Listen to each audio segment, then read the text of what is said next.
अस्सलाम वालेकुम दोस्तों भाइयों, मैं ਤੁਹਾਡੇ ਨਾਲ ਇਹ ਤਕਸੀਮ ਸਟੇਜ 'ਚ ਆਇਆ। ਟਾਈਮ ਸਟੇਜ ਦਾ ਨਾਂ ਹੈ ਇਸ ਜਗ੍ਹਾ ਦਾ। ਇੱਥੇ ਲੋਕ ਜਦੋਂ ਵੀ ਆਉਂਦੇ ਨੇ ਅਮਰੀਕਾ ਹੈ ਚੌਂਕ 'ਚ ਹੋ ਕੇ ਜਾਂਦੇ ਨੇ। ਮੁਖਤਲਿਫ ਕਰਤੱਵ ਕਰ ਰਹੇ ਨੇ, ਕੋਈ ਕੁਛ ਕਰ ਰਿਹਾ, ਕੋਈ ਕੁਛ ਕਰ ਰਿਹਾ। ਮੁਖਤਲਿਫ ਤਰੀਕਿਆਂ ਨਾਲ ਦੇਖੋ ਨਾ, ਲੋਕ ਬੈਠੇ ਨੇ ਗੱਪਸ਼ਪ ਕਰ ਰਹੇ ਨੇ, ਕਰਤੱਵ ਕਰ ਰਹੇ ਨੇ, ਕੋਈ ਖੇਡ ਰਿਹਾ, ਕੋਈ ਕੁਛ ਕਰ ਰਿਹਾ।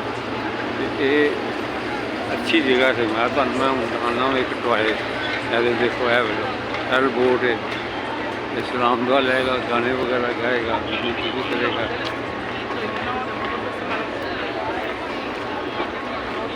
स्पाइडरमैन भी है ये बढ़िया स्पाइडरमैन है। हर बोट है, कंप्यूटर है, गल करोगे तो गल करेगा। हाँ जी,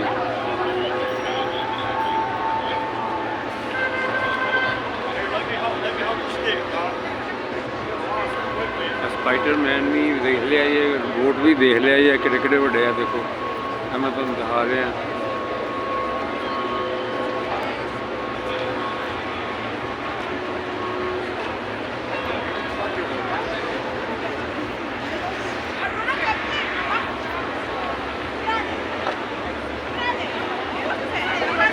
दोस्तों यह जगह जी ना इन्हों की मशहूर है, फेमस है, इन्होंने बनाई है।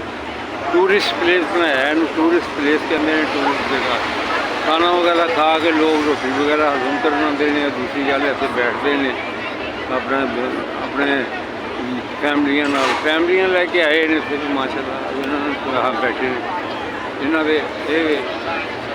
के अपने कल्चर नूं बड़ा उजागर करते हैं। इस बाहर अमेरिका दोस्तों कि जिस पूरी दुनिया के लोग आए हैं और काम कर रहे हैं, स्टोर लगे ने, जिन्होंने स्टोर काम कर रहे हैं। हाँ जी, पूरी दुनिया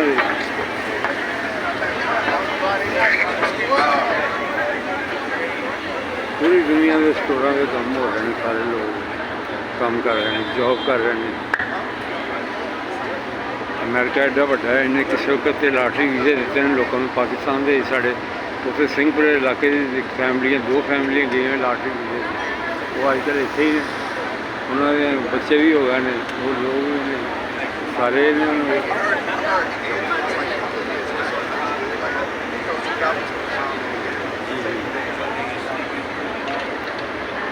तो मूवी बना रहा तुहाडे दोस्तों लई कि तुहानूं इनफॉर्मेशन मिल जाए।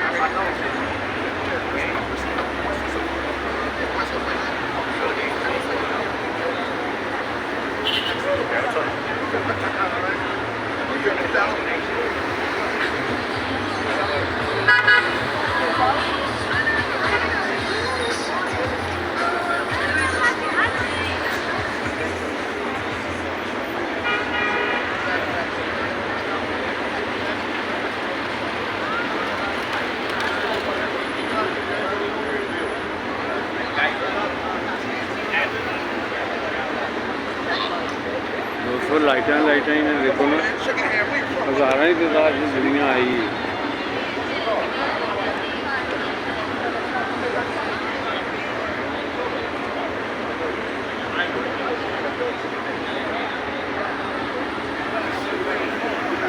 तो एक और चीज़ तुम दिखावा है, देखो